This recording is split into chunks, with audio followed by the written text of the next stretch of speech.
Oi, gente. Hoje no Livro Aberto eu vou falar sobre o Memorial do Convento do Saramago. Esse livro foi lançado em 1982 e é um livro tão importante para o Saramago que ele foi cremado junto com esse livro. É um livro que é um livro muito importante para ele e eu vou dizer assim que foi o livro não foi fácil. Eu não quero afastar as pessoas da leitura dizendo isso. Ele é um pouco tem algumas coisas que tu exige uma leitura mais. Saramago exige uma leitura mais calma, assim, que tu esteja lendo só ele e que tu às vezes releia alguma passagem que tu não entendeu. Então, tipo, eu não quero afastar as pessoas da leitura, mas ele é um livro que não é tão fácil. Tipo, se tu nunca leu Saramago e não tá ainda habituado com a escrita dele, eu, assim, indicaria começar não por esse, começar por Caim ou por As Intermitências da Morte, que a linguagem é bem mais fácil. Quando tu já estiver habituado com a linguagem, tu pode ler esse aqui, que esse aqui tu demora, assim, tipo, um tempo para ler, mas daí tu tá já acostumado com o fato, assim, tipo, de não ter tem parágrafos enormes, assim, e tipo, não ter travessão, assim, para saber quem tá falando. A pessoa tá falando, a outra tá falando de uma vírgula, daí é uma vírgula, tipo, a pessoa pode ter um estranhamento no início quando vai ler, mas depois, como eu tô no início, a gente acaba se acostumando. Então é um livro bom, é uma linda história, é uma história tem uma história por trás. É um livro baseado em ficção e realidade, tem personagens fictícios e reais. E tem uma história muito bonita de amor, que é uma das histórias mais bonitas de amor entre Baltazar e Abimunda. Então, tenha paciência um pouco de ler com calma, que no final vai valer a pena, valeu a pena. Então a história conta a história assim do convento que existiu na vida real, que foi um convento que o rei Dom João V de Portugal mandou erguer para que se acaso ele começasse a erguer aquele convento para os frades, aquele convento lá em 1717, e daí ele ia conseguir. Ele estava casado há 3 anos com a rainha Ana e não tinha filhos ainda. Ele ia conseguir ter um herdeiro. Daí, quando estava na construção do convento, a rainha teve uma filha, uma menina. E embora as mulheres possam ser rainha de Portugal, ela ainda ter, eles preferiam que fosse um menino. Ela teve um menino que morreu, bebê, depois ela teve um outro menino que virou o herdeiro da coroa. Tipo, né, isso é o convento seria em agradecimento porque isso aconteceu porque ele resolveu erguer o convento, né? Esse convento gigantesco de Mafra. Eu falei Portugal, né? Mas eu queria falar Espanha. Deixa eu ver. Não é Portugal. Tô confundindo as coisas. Eu tô confundindo porque, tipo. Tá. Bom, eu confundi um pouco, mas é em Portugal. Daí, o rei Dom Quinto manda construir esse convento imenso, né? Que vai precisar de muitos trabalhadores. Mas eu vou falar agora dos personagens, assim, que. Personagens que são fictícios, mas são os mais importantes da história, que é o Ablimunda, que é uma moça que ela tem, diria, um dom, não vou dizer se dá para dizer um dom, porque não é uma coisa muito boa, assim, ela consegue enxergar as pessoas por dentro. E quando eu falo por dentro, a primeira vez que eu li, a primeira parte que eu li, eu pensei assim, a Tia enxerga por dentro a aura da pessoa, o coração, os sentimentos. Não, ela enxerga literalmente por dentro. Enxerga assim o coração, as veias, o coração pulsando, as veias, as entranhas. Então é um dom assim que ela só consegue ver quando ela faz jejum. Então ela consegue ver assim quem tá grávida, assim, tipo, como tá o bebê, ela consegue, tipo, e é um dom, mas ao mesmo tempo não é um dom tão bom, porque ela ela tem que estar em jejum, mas se ela não tiver jejum, ela não vê. E não é uma coisa muito boa de ver, né? Daí tem o Baltazar, que ela conhece depois do Baltazar, que é um soldado que perdeu a mão na guerra.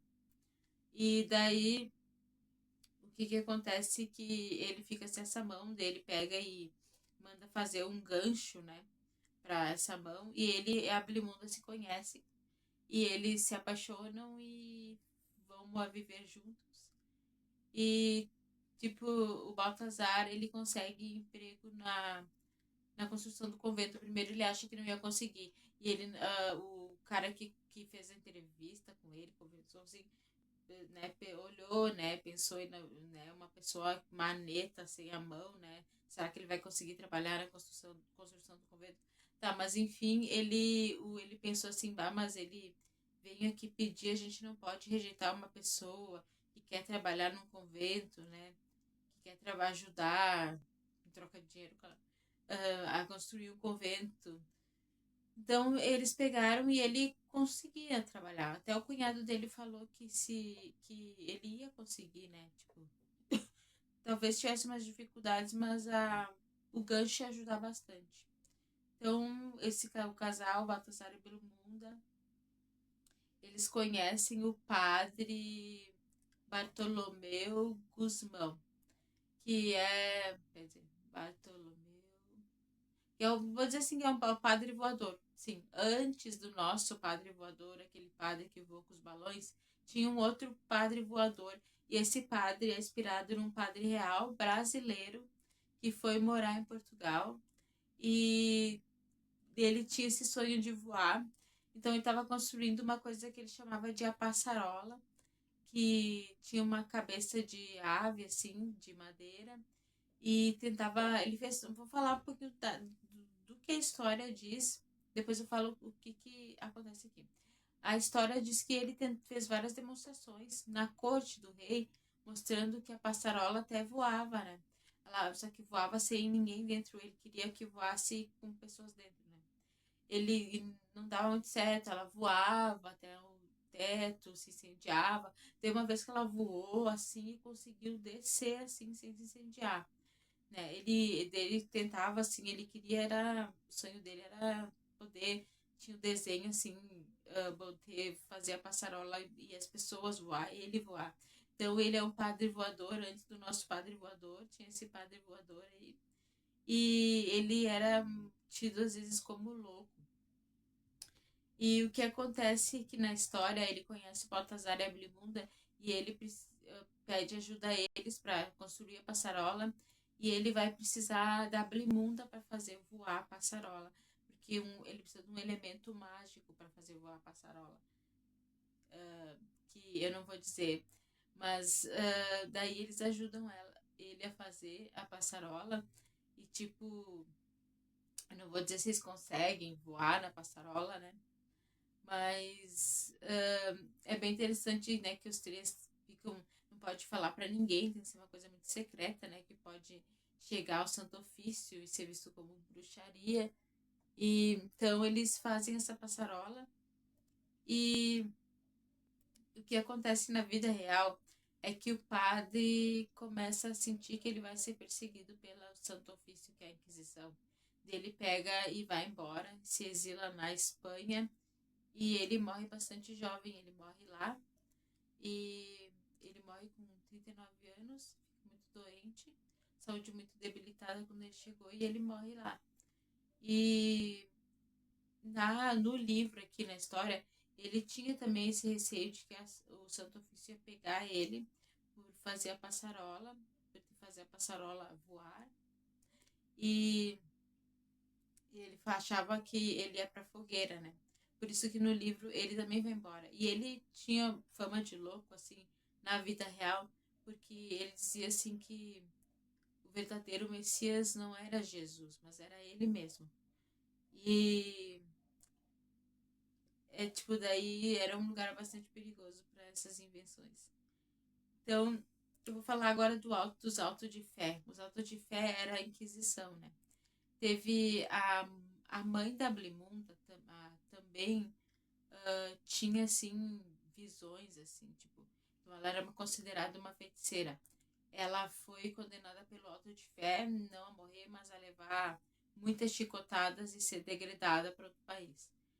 E foi nesse auto de fé que a Blimunda conheceu o Baltazar. Então, tipo, esses autos de fé é uma coisa assim que as pessoas iam para ver pessoas serem queimadas, enforcadas, e as pessoas iam assim como se fosse uma festa, como se, tipo, ficavam muito felizes. Tem aqui, até que ele fala aqui em cima, primeira roda por cima. Não que ele fala, eu perdi. Não que ele fala que as pessoas ficavam muito felizes, era um dia de dupla alegria para eles, quando tinha um auto de fé. Era um dia de muita alegria. E tu imagina que as pessoas ficavam muito felizes porque eles ficaram muito felizes que eu perdi ali, mas porque naquele dia era um dia que fazia 2 anos que não se queimava ninguém na fogueira, e naquele dia iam queimar alguém na fogueira. Eles ficavam muito felizes por isso, né? Um dia de dupla alegria, né? Porque iam queimar alguém na fogueira, iam enforcar. E daí tu imagina, né? A morte como espetáculo. Que é uma coisa que eu falo no outro vídeo do Kafka, do livro do Kafka. Tipo, que as pessoas vão lá para ver, levam crianças, levam família, né? Para tudo, né? É como um divertimento. Uma parte do livro que eu achei difícil de ler é a parte das touradas, porque é, lá a Blimunda e o Baltazar eles vão em uma tourada, uh, assistir a uma tourada, né? E é bem descritivo, então essa parte é bem difícil. Tem a parte engraçada também, que é quando os frades têm o convento que eles estão, é assaltado, roubado, roubam os castiçais, coisas lá, e eles vão atrás de quem roubou da igreja para que venderam, porque sabe que venderam para avisar que aquelas coisas que venderam para aquela igreja era deles, né? E eles vão atrás, é muito engraçado. Então, o Saramago sabe ser engraçado. E ele é muito ácido, muito irônico, né? Como todos os livros dele. E o livro uh, fala assim da construção. A construção é muito difícil porque os trabalhadores não têm, precisa de muito mais trabalhadores. Eles pegam as pessoas e obrigam as pessoas a ir trabalhar levam acorrentados para ir trabalhar porque precisa de muito mais pessoas porque o rei quer que expanda, que caiba 300 frades lá dentro, né, e freiras. Então, eles pegam uma pedra gigantesca e que vai ser usada e tem que levar. Essa parte da pedra é bem agoniante porque mostra ali eles tentando levar a pedra, eles levam em cima de um carrinho e tentam e levam e é bem complicado. E, e daí é muito complicado nas curvas, né? Que diz assim, e era um trabalho bem pesado, né? Daí um homem foi parar debaixo da roda desse carrinho onde estava a pedra e ele foi esmagado. Ele morreu e depois disso a obra continua, né? Então, além de ser um trabalho bastante pesado, não tão bem remunerado, né? Deixa eu ver da página da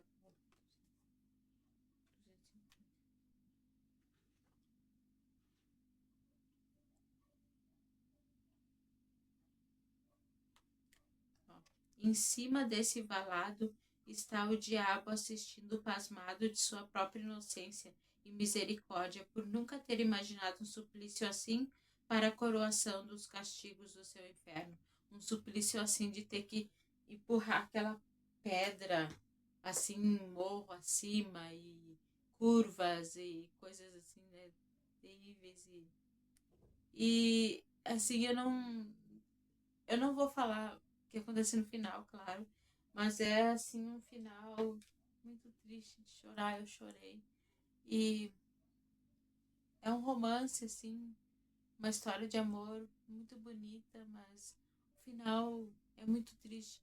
Sabe que esse é um lugar muito perigoso, né, Pablimunda, porque por causa da Inquisição, né, por causa